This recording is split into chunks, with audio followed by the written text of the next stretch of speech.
بسم اللہ الرحمن الرحیم اللہم صلی علی محمد وعلی آل محمد کما صلیت علی ابراہیم وعلی آل ابراہیم انک حمید مجید۔ آج ہمارے درس حدیث کا موضوع ہے ایمان کامل کی علامت، حضور اکرم صلی اللہ علیہ وسلم اور اصول کی پابندی۔ ہمارے پاس سب سے بہترین نعمت ایمان ہے۔ یہ ایمان ناقص بھی ہو سکتی ہے اور کامل بھی ہو سکتی ہے۔ اب حضور اکرم صلی اللہ علیہ وسلم نے 4 علامات ایسے بتائے ہیں جس سے پتہ چلتا ہے کہ یہ ایمان کامل ہے، کیونکہ اللہ کے رسول نے واضح الفاظ میں اس کا ذکر کیا ہے۔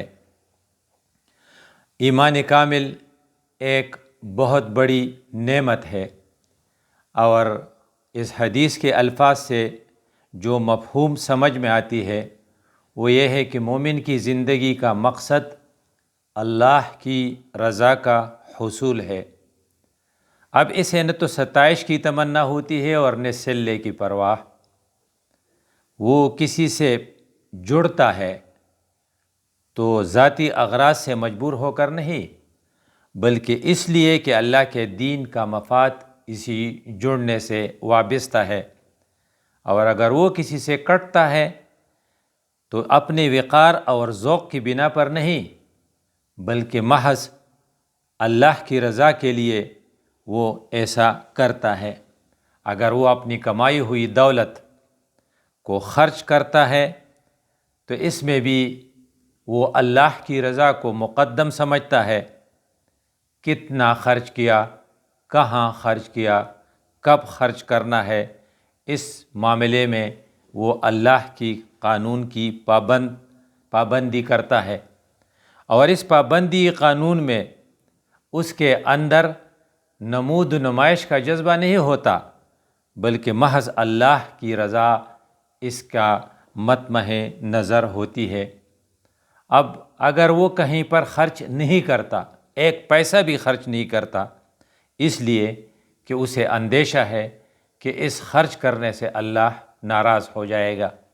اب یہ 4 بیسک کریکٹر ہیں، اگر یہ کسی خوش قسمت کے اندر موجود ہے تو وہ سمجھ لے کہ اللہ تعالیٰ نے اسے کامل ایمان نصیب کیا ہے، اور کامل ایمان، اس کے کامل ایمان ہونے میں کوئی شبہ نہیں۔ یہ حدیث جس کے راوی حضرت ابی امامہ رضی اللہ تعالیٰ عنہ ہے اور جسے ابو داود نے روایت کی ہے، اس کے الفاظ اس طرح ہے: عن رسول اللہ صلی اللہ علیہ وسلم انہ قال، رسول اللہ صلی اللہ علیہ وسلم نے فرمایا: من احب للہ، جس نے دوستی کی تو اللہ کی خاطر کی، وابغض للہ، اور اگر کسی سے دشمنی کی، بغض رکھا تو وہ بھی اللہ کی خاطر کی، واعطى للہ، اور اگر کہیں مال خرچ کیا تو بھی اللہ کی رضا کے خاطر خرچ کیا، ومنع للہ، اور اگر کہیں خرچ کرنے سے رک گیا اور خرچ نہیں کیا تو اس لیے نہیں کیا کہ اللہ کی رضا کی خاطر یہ ضروری ہے، اس خرچ کرنے میں اسے شبہ ہے کہ اللہ اس سے ناراض ہو جائے گا، فقد استکمل الایمان، پس اس نے اپنے ایمان کو کامل کیا۔ اب اس کے کامل ایمان ہونے میں کوئی شبہ نہیں۔ اب 4 باتیں ہیں، اتنے مشکل نہیں ہے۔ احب للہ، آپ کی دوستیاں اور آپ کی محبتیں، کسی کے ساتھ جڑ جانا وہ اللہ کے خاطر ہو۔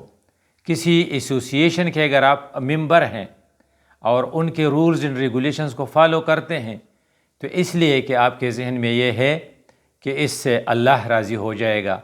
وابغض للہ، اور اگر آپ کسی کی مخالفت کرتے ہیں، ان سے کٹتے ہیں تو اس لیے کہ آپ کو یقین ہے کہ اس کٹنے سے اللہ راضی ہوگا، اور اگر میں جڑ گیا ان سے تو اللہ مجھ سے ناراض ہو جائے گا۔ وَأَعْطَى لِلَّهِ، اور اگر کہیں آپ چندہ دیتے ہیں، ڈونیشن دیتے ہیں، تو عطیہ دیتے ہیں، تو اس وجہ سے دیتے ہیں کہ اس سے اللہ راضی ہو جائے گا۔ وَمَنَعَ لِلَّهِ، اور اگر آپ کہیں پر دینے سے رکتے ہیں، انکار کرتے ہیں، تو اس لیے کہ یہ گناہ کا کام ہے، اس میں خرچ کرنا اللہ کی ناراضگی کا سبب ہوگا۔ سارے لوگ اگر آپ سے ناراض بھی ہو جائے تب بھی آپ ایک پیسہ نہیں دیں گے۔ تو ہم سمجھ سکتے ہیں کہ اس حدیث کی، جسے ابو داود نے روایت کی ہے، کا خلاصہ یہ ہے کہ اگر آپ ٹیسٹ کرنا چاہتے ہیں کہ میرا ایمان کس طرح ہے، تو آپ ان چار پیرامیٹر سے اس کو ٹیسٹ کر لیں۔ احب للہ، ابغض للہ، اعطى للہ، ومنع للہ۔ اللہ کے لیے محبت، اللہ کے لیے دشمنی، اللہ کے لیے دینا اور اللہ کے لیے روکنا۔ اب رسول اللہ صلی اللہ علیہ وسلم کی زندگی میں جو بات بہت نرالی ہے اور تاریخ اس کی مثال دینے سے قاصر ہے، وہ یہ ہے کہ رسول اللہ صلی اللہ علیہ وسلم انتہائی اصول پسند تھے۔ جو اصول وہ وضع کرتے تھے پھر اس کو فالو کرتے تھے اور پھر اس پر خود بھی عمل کرتے تھے۔ حالانکہ اس کی شان بہت اونچی تھی، لیکن پھر بھی انہوں نے اصول کی پابندی کی۔ بدر کی غزا کو لے لیجئے، رمضان کا مہینہ ہے، عرب کی گرمی ہے، اور رسول اللہ صلی اللہ علیہ وسلم کے ساتھی صرف 313 ہے، جبکہ مخالفین قریش کا فوج تقریباً 1000 کی لگ بھگ ہے، سواریاں کم ہے۔ اب یہ فیصلہ ہوا اصول طے ہوئے کہ ایک سواری پر 3 آدمی جائیں گے۔ تو بجائے اس کے کہ اللہ کے رسول اپنے لیے الگ سواری مقرر کرتے، سب صحابہ بھی افر کرتے اور وہ خود سواری پر سارے راستے پر جاتے، لیکن حضور نے یہ پسند نہیں کیا۔ جس طریقے سے ہر آدمی کے 2 مزید ساتھی تھے، اسی طرح رسول اللہ صلی اللہ علیہ وسلم کے 2 ساتھی تھے باری باری اونٹ پر سوار ہونے کے لیے، اور رسول اللہ صلی اللہ علیہ وسلم نے ان اصولوں کے تحت خود پیدل چلنا گوارا کیا۔ اب آپ سوچیں کہ ایک طرف رسول اللہ صلی اللہ علیہ وسلم پیدل جا رہے ہیں اور اس کے 2 غلام وہ اونٹ پر سوار ہو کر جا رہے ہیں۔ ایک عجیب حقیقت ہے، لیکن اللہ کے رسول نے جو جواب دیا وہ بھی سننے کے قابل ہے۔ جب انہوں نے حضور کو افر کیا کہ آپ ہماری جگہ پر سوار ہو جائیں اور ہم پیدل چلے جائیں گے، تو اللہ کے رسول نے کہا کہ نہیں، اجر کی امید جس طرح تم لوگوں کو ہے، تمہیں ضرورت ہے اجر کی، اسی طرح مجھے بھی ہے، اور تم مجھ سے زیادہ قوی نہیں ہو۔ جس طریقے سے تم گوشت پوش کے بنے انسان ہو اور تمہیں تکان لگ جاتی ہے، بالکل اسی طرح مجھے بھی لگ جاتی ہے۔ اگر میں تک جاتا ہوں تو تم بھی تک جاتے ہو، اس لیے انہوں نے اصول کی پابندی کی۔ اب دیکھیں حدیث کے الفاظ، یہ حدیث جسے مشکات نے کتاب الجہاد میں اور مسند احمد نے بھی روایت کی ہے، اور جس کے راوی عبداللہ ابن مسعود رضی اللہ تعالیٰ عنہ ہے، وہ فرماتے ہیں کنّا یوم بدر کل ثلاثۃ علی بعیر، بدر کے موقع پر ہم میں سے 3 آدمی باری باری ایک اونٹ پر سوار ہوتے تھے۔ فکان ابو لبابہ و علی ابن ابی طالب زمیلے رسول اللہ صلی اللہ علیہ وسلم، یہ 2 صحابہ یعنی حضرت علی رضی اللہ عنہ اور ابو لبابہ رسول اللہ صلی اللہ علیہ وسلم کے ساتھی تھے۔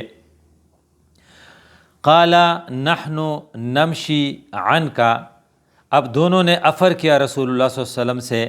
جب رسول اللہ صلی اللہ علیہ وسلم کی پیدل چلنے کی باری آتی، گویا کہ یہ 2 غلام اونٹ پر سوار ہیں اور اللہ کے رسول پیدل جا رہے ہیں، تو انہوں نے افر کیا کہ حضور ہم آپ کی طرف سے پیدل چلیں گے اور ہماری باری پر آپ سوار ہو کر جائیے۔ تو اللہ کے رسول کا جواب بڑا مزیدار تھا۔ قالا، اللہ کے رسول نے فرمایا ما انتما باقوی منی، تم دونوں مجھ سے زیادہ مضبوط نہیں ہو، تم دونوں مجھ سے زیادہ مضبوط نہیں ہو، اور یہ ہے کہ تم دونوں مجھ سے زیادہ طاقتور نہیں ہو۔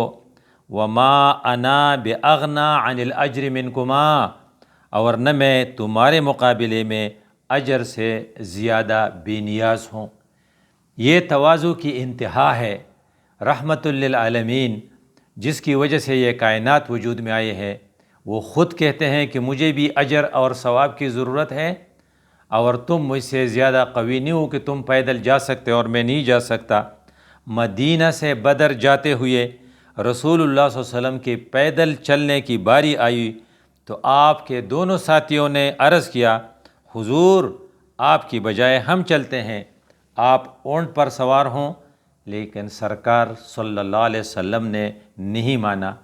آپ کی سیرت اور کردار کا یہ پہلو بڑا تابناک ہے کہ آپ نے ان کے اصرار اور التجا کے باوجود طے شدہ اصولوں سے انحراف کو پسند نہیں فرمایا، طے شدہ اصولوں کو فالو کیا۔